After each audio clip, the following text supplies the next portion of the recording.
Et si je vous disais que la banque la plus puissante du monde mise tout sur l'idée qu'un jour, vous n'aurez plus besoin de portefeuille, de carte, de téléphone ni de mot de passe pour acheter quoi que ce soit? Et si je vous disais que votre visage, votre paume, votre iris deviendrait votre monnaie?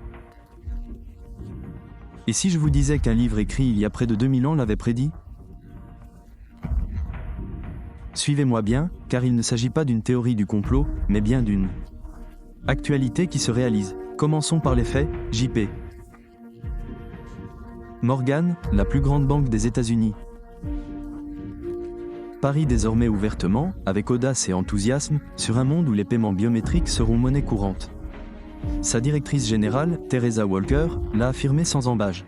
L'omniprésence de la biométrie dans nos téléphones, le déverrouillage par reconnaissance faciale, a déjà conquis le cœur des consommateurs. Les jeunes générations, qui ont grandi avec la reconnaissance faciale, accéléreront sans doute encore davantage son adoption. Réfléchissez-y, elle ne décrit pas une expérience marginale, mais un changement générationnel qui s'est déjà opéré dans votre poche. JP Morgan a déjà lancé le paiement par reconnaissance faciale et par Palm Pilot lors d'événements de Formule 1. Dans des restaurants Whataburger et des supermarchés. L'entreprise a dévoilé un matériel propriétaire, des terminaux de paiement physiques équipés de caméras de reconnaissance faciale et de scanners veineux infrarouges. Ces machines sont conçues pour vous identifier et traiter votre paiement sans aucune carte ni téléphone. Les analystes du secteur prévoient que les paiements biométriques atteindront 5 800 milliards de dollars à l'échelle mondiale et concerneront 3 milliards d'utilisateurs d'ici la fin de la décennie. 3 milliards de personnes paieront avec leur visage, et ce n'est pas tout. Apple a annoncé lors de la conférence Monnaie 2020 que les utilisateurs d'iPhone pourront bientôt stocker une version numérique de leur passeport dans l'application Wallet. Il suffira de scanner son passeport physique, de prendre un selfie et Apple vérifiera votre identité. Pas de carte, pas de papier, juste votre visage et votre téléphone. Déjà accepté à certains points de contrôle de la TSA, ce système est en passe d'être généralisé. L'UE déploie actuellement un portefeuille d'identité numérique pour tous ses citoyens. Le système d'identification national indien, Aadhaar, traite désormais plus de 2 milliards d'authentifications par mois. Le système d'identité numérique national de Singapour compte 5 millions d'utilisateurs actifs. Les analystes de JP Morgan l'ont clairement affirmé, les identités numériques deviennent pour le commerce électronique mondial ce que les passeports sont pour les voyages internationaux. Réfléchissez-y. Votre identité, vos accès, votre capacité à vous déplacer, à acheter, à participer à la société sont en cours d'encodage. De centralisation et de numérisation dès aujourd'hui, en 2026. Que dit la Bible? L'Apocalypse, chapitre 13, versets 16 et 17, déclare: Elle fit que tous, petits et grands, riches et pauvres, libres et esclaves, reçussent une marque sur leur main droite ou sur leur front, et que personne ne put acheter ni vendre sans avoir la marque, le nom de la bête ou le nombre de son nom. Or, je voudrais attirer votre attention sur un point que la plupart des gens négligent. L'apôtre Jean, écrivant cette vision vers 95 après Jésus-Christ, décrit un système doté de 4 capacités qu'aucun gouvernement dans l'histoire de l'humanité n'a jamais pleinement maîtrisé jusqu'à présent. Premièrement, une portée universelle. Dieu établit un système unique, une exigence unique pour tous, petits et grands, riches et pauvres, libres et esclaves. Sans distinction, ni même pour la plupart, pour chaque classe économique et chaque statut social. Cela était impossible pendant 1900 ans d'histoire de l'Église. Cela requiert une infrastructure mondiale et une interopérabilité entre les nations. JP Morgan, à elle seule, traite des paiements dans plus de 100 pays, l'identité numérique de l'UE, Apple Wallet, Aadhaar, ne sont pas des expériences nationales, mais les fondements d'un système global.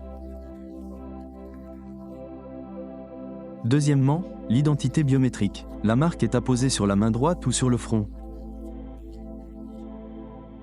Elle n'est ni portée sur soi, ni mémorisée, mais sur le corps. La main représente vos actions, ce que vous faites. Le front représente votre esprit, votre être et vos croyances. Or, des théologiens modernes font remarquer que le sceau de Dieu, dans l'Apocalypse 7/3, est également apposé sur le front.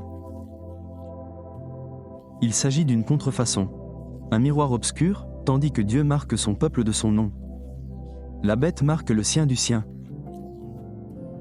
Et en ce moment même, JP Morgan scanne les paumes et les visages pour traiter les transactions. En ce moment même, Apple lit votre identité, telle qu'elle figure sur votre passeport, à votre visage grâce à un selfie pris en direct. L'infrastructure de ce système d'identité corporelle n'est pas théorique. Elle est opérationnelle. Troisièmement, le contrôle commercial. Personne ne peut acheter ou vendre.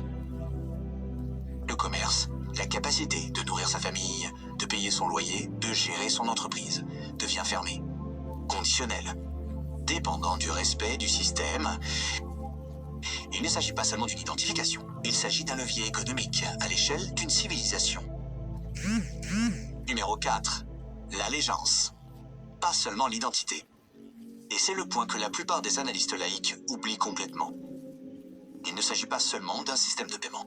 Et l'Apocalypse indique clairement, dans les chapitres 14 et 20, que ceux qui acceptent la marque déclarent simultanément adorer la bête.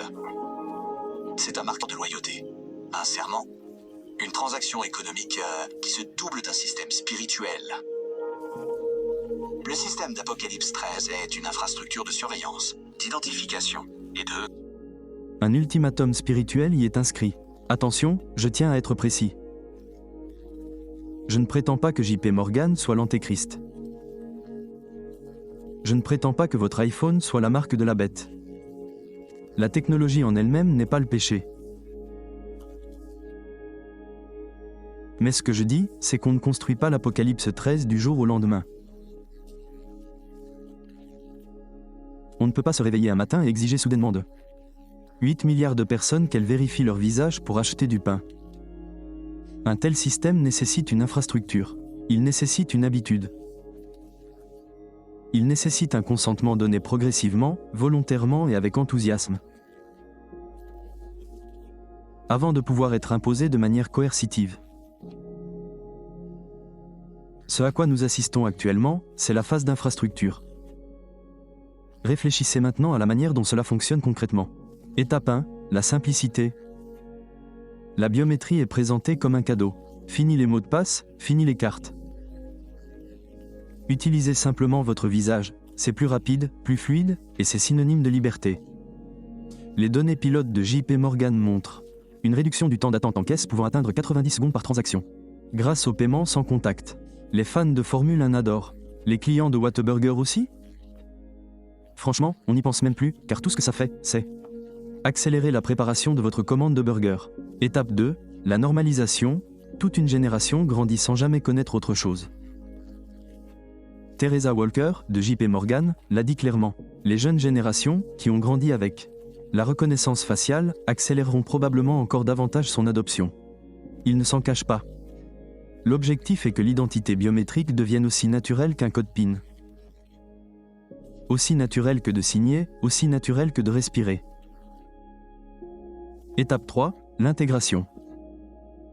Désormais, votre visage ne sert plus seulement au paiement, mais aussi à la sécurité aéroportuaire. Apple Wallet, bien sûr. Il sert également de carte d'identité nationale. Portefeuille numérique européen. C'est pour vos dossiers médicaux, vos prestations sociales, vos déclarations d'impôts, vos documents de voyage. Chaque aspect de la vie civique est lié au même identifiant biométrique. Lentement, logiquement. Commodément. 4e étape, la dépendance. À un moment donné, et c'est le tournant décisif, vous réalisez que vous ne pouvez plus vivre normalement sans ce système. Impossible de prendre l'avion, d'ouvrir un compte bancaire, de toucher votre salaire. Le système est devenu votre quotidien. Refuser, c'est se couper de la société. 5e étape, l'application. Maintenant que l'infrastructure est universelle, que la dépendance est totale, que les habitudes sont ancrées depuis des décennies, une autorité peut ajouter une condition. Ne plus scanner votre visage pour payer, mais le scanner. Confirmez votre loyauté, puis payez. Le mécanisme reste le même, seule l'exigence d'allégeance change. C'est ce qu'affirme l'Apocalypse 13. Alors, que faire ? Eh bien, d'abord, ne soyez pas surpris. Jésus a dit dans Matthieu 24 que ces choses devaient arriver, et il a prophétisé. Ce n'est pas pour terrifier l'Église, mais pour la préparer. Vous n'assistez pas à la fin du monde, mais à la confirmation de la fidélité de la parole de Dieu. Deuxièmement, fondez votre dépendance sur Dieu et non sur le système. Philippiens 4h19 dit « Mon Dieu pourvoira à tous vos besoins selon sa richesse et sa gloire. »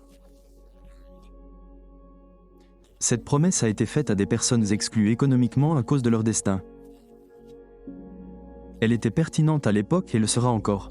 Troisièmement, bâtissez une communauté. L'Église primitive a survécu à l'exclusion économique romaine grâce à une entraide radicale. Acte 2h44. Tous ceux qui croyaient étaient unis et avaient tout en commun.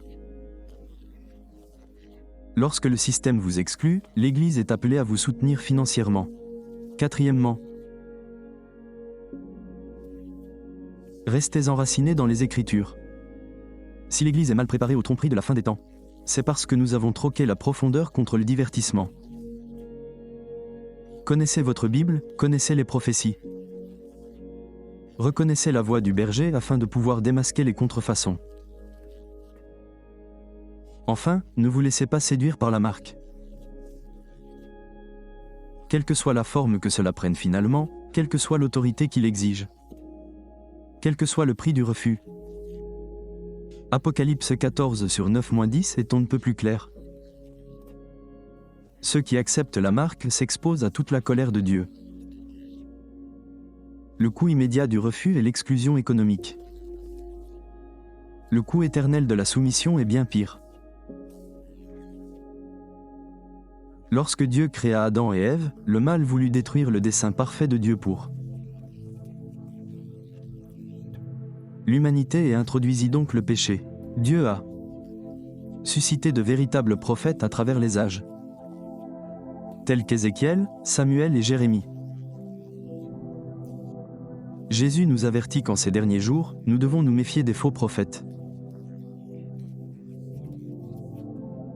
Ces agents de Satan qui prétendent venir de Dieu. Dieu a des anges à son service. Des anges qui accomplissent sa volonté. Satan imite cela et nous sommes avertis qu'il se déguise en ange de lumière. Alors qu'il est pure ténèbres.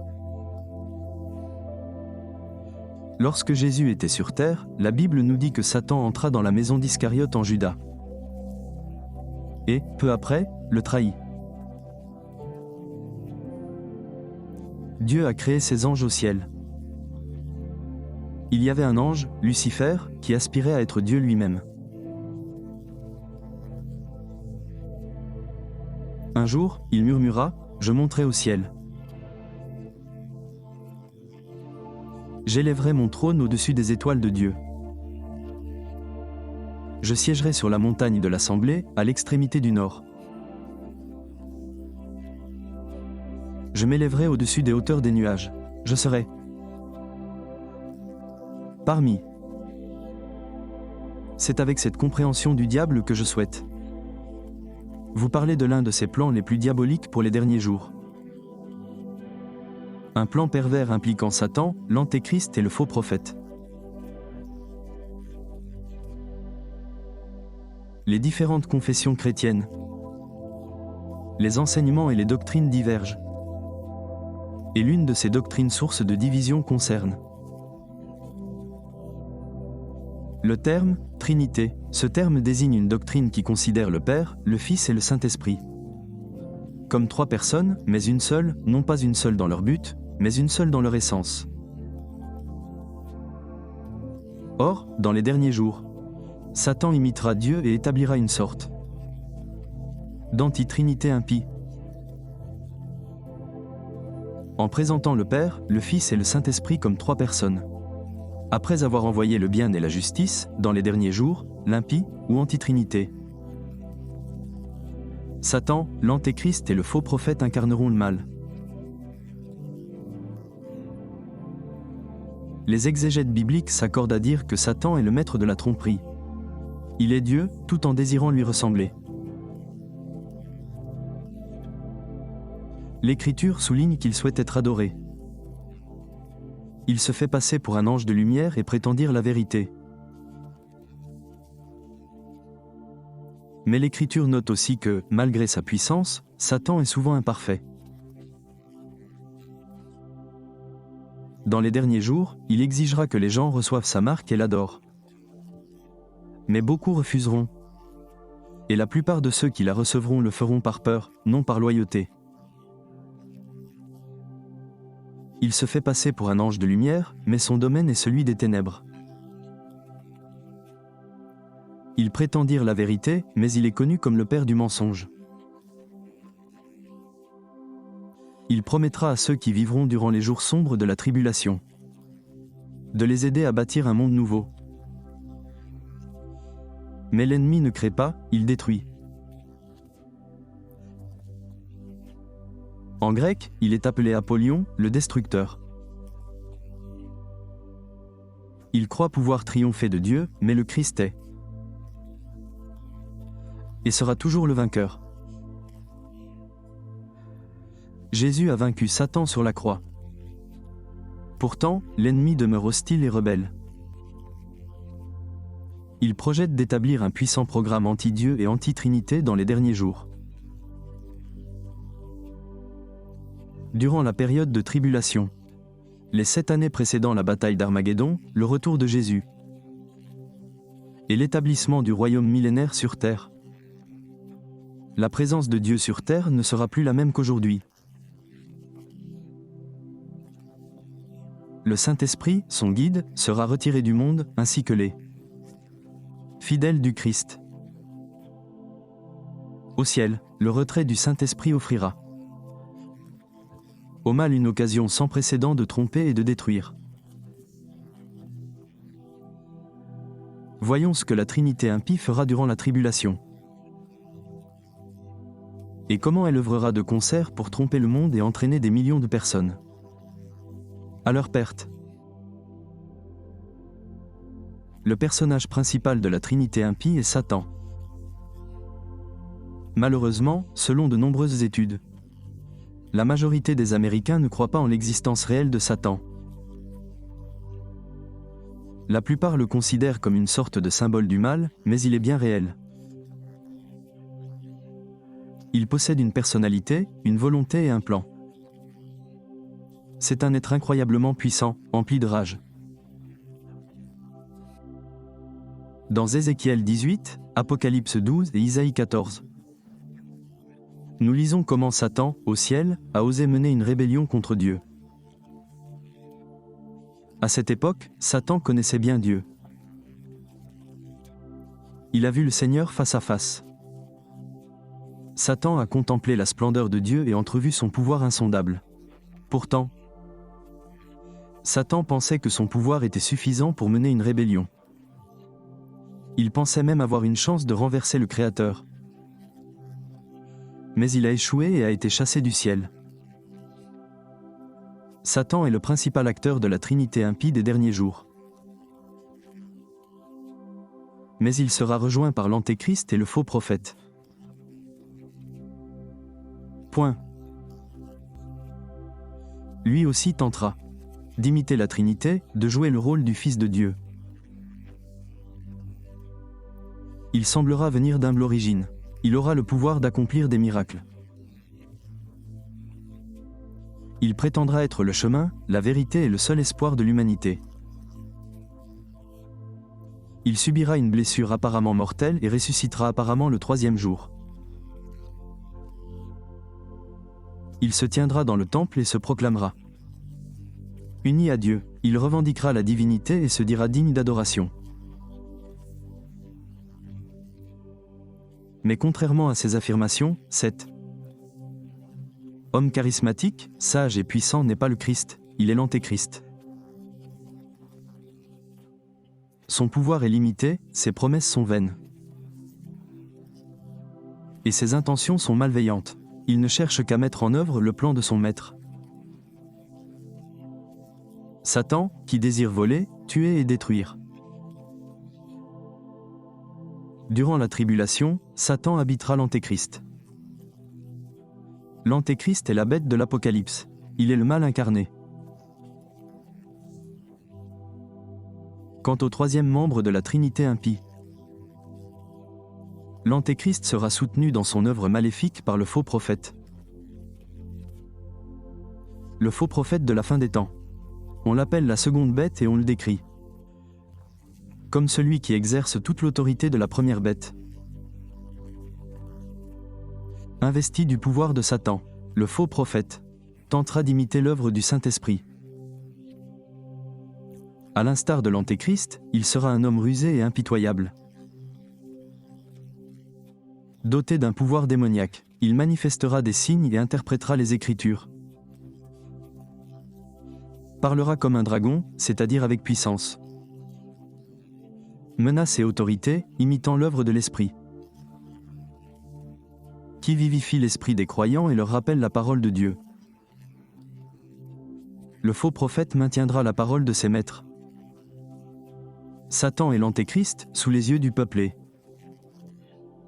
l'exposera de force à cette vérité déformée par la création d'une nouvelle religion mondiale. Le Saint-Esprit habite désormais dans le cœur des fidèles disciples du Christ. Dans les derniers jours, le faux prophète ordonnera que la marque de son maître apparaisse sur la main ou le front de ceux qui prêtent allégeance à l'Antéchrist. Le sceau du Saint-Esprit est la garantie et le sceau de notre salut. La marque de la bête est un stigmate cruel qui garantit la damnation. La Bible établit clairement et dès le début que la majorité des gens se retrouveront du mauvais côté. C'est dans ce contexte que la marque de la bête prend tout son sens. Pour comprendre ce que dit réellement la Bible, l'Apocalypse 13, versets 16 à 18, décrit un système où chaque personne, sans distinction de richesse, de statut ou d'origine, doit recevoir une marque sur sa main droite ou son front. Sans cette marque, il est impossible d'acheter ou de vendre. Tel est le mécanisme. Un accès économique total est lié à une déclaration d'allégeance à la bête. Il est important de noter que, pendant la majeure partie de l'histoire, les lecteurs de ce passage ne pouvaient imaginer comment cela fonctionnerait concrètement. Comment chaque transaction sur Terre pourrait-elle être surveillée et contrôlée? Comment un seul système pourrait-il atteindre chaque personne et chaque nation simultanément? L'ampleur du projet semblait inconcevable. Ce n'est plus le cas aujourd'hui. Les technologies qui permettraient à ce système de fonctionner existent déjà. Elles ne sont plus au stade de la recherche préliminaire, mais opérationnelles. 5 d'entre elles, en particulier, méritent d'être étudiées. Car ensemble, elles couvrent toutes les dimensions décrites par l'Apocalypse. La première technologie est l'interface neuronale. Des puces cérébrales qui créent une connexion directe entre l'esprit humain et des systèmes informatiques externes. Il ne s'agit pas de spéculation.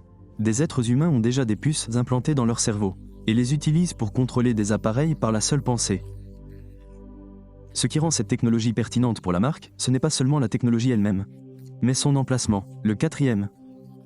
Emplacement que la Bible spécifie comme étant le siège de la pensée, de la prise de décision et de la volonté.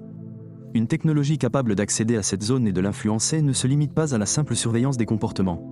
Elle pénètre dans la partie de l'être humain où les choix sont réellement faits, y compris celui de qui ou de quoi il servira. La seconde technologie est la technologie quantique, des particules microscopiques injectables sous la peau. Invisibles à l'œil nu, quant.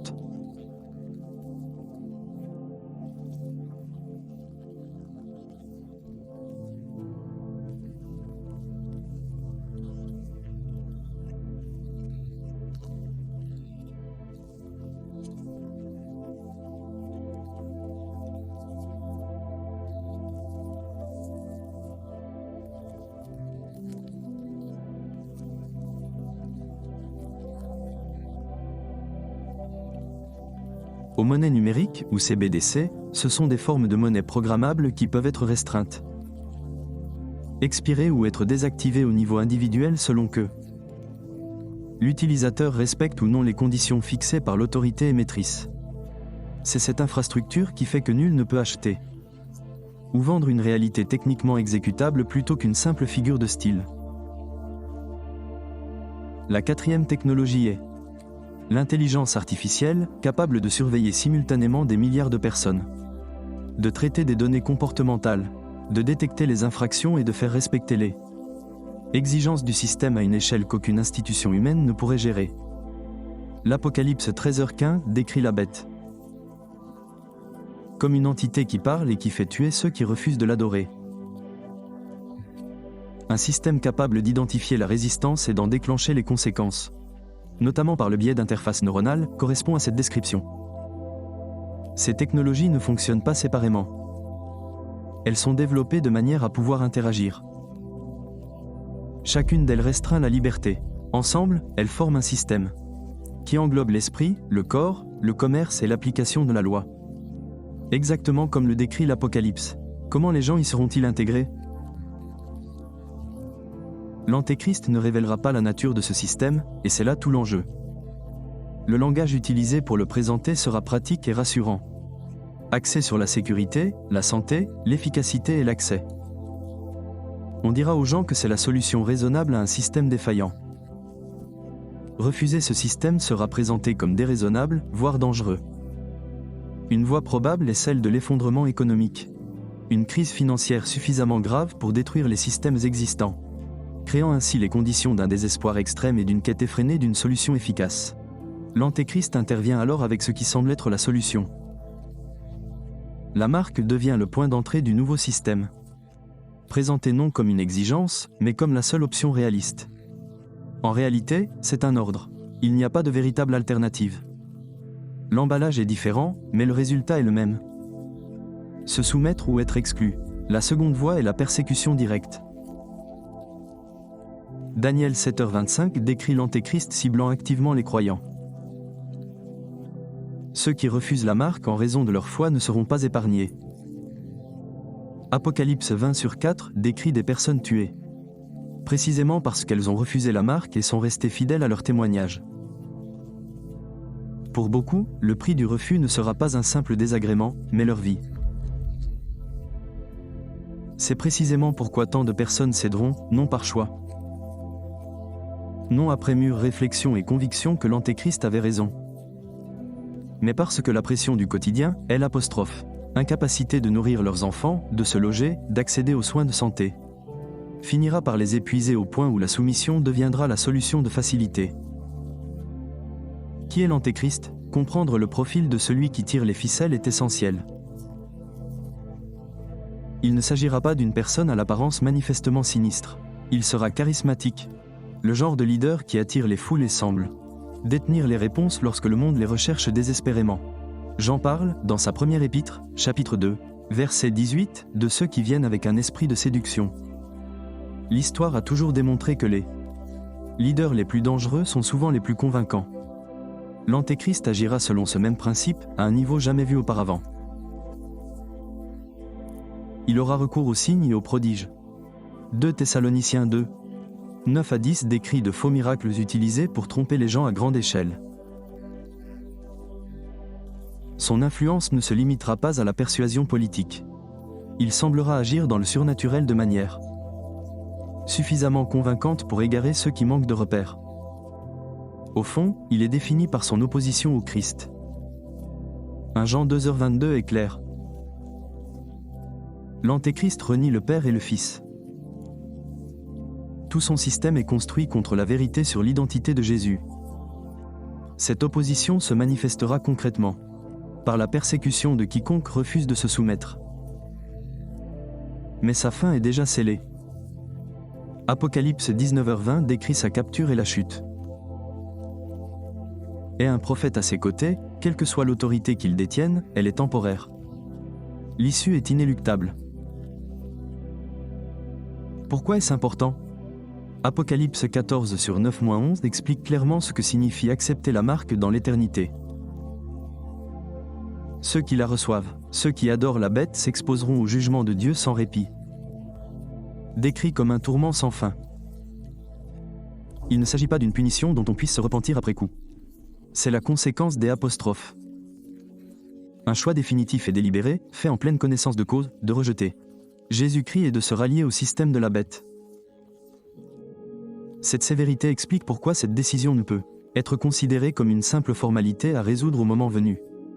Ceux qui refusent la marque sous une telle pression sont ceux qui, avant même d'être confrontés à cette pression, ont déjà décidé de leur croyance et du prix à payer. Conviction aussi profondément ancrée ne se forme pas dans l'adversité, elle doit être préexistante. Matthieu 16h26 est clair. Que sert-il à un homme de gagner le monde entier s'il perd son âme ? La marque offre peut-être l'accès à tout ce que le système du monde propose. Mais son prix est celui de tout ce qui demeure. Pour quiconque n'a pas encore de relation avec Jésus-Christ, la décision qui compte est celle qui se présente à lui maintenant, et non celle qui surviendra plus tard dans des circonstances conçues pour rendre le bon choix aussi coûteux que possible. Et pour ceux qui le connaissent déjà, le message est clair, restez ferme, ne vous laissez pas corrompre. Et ayez confiance que le Dieu qui vous a sauvé saura vous soutenir quoi qu'il arrive. Le système est plus avancé que la plupart des gens ne le pensent. Le choix est plus proche qu'on ne le croit, et il est temps de prendre position. Point.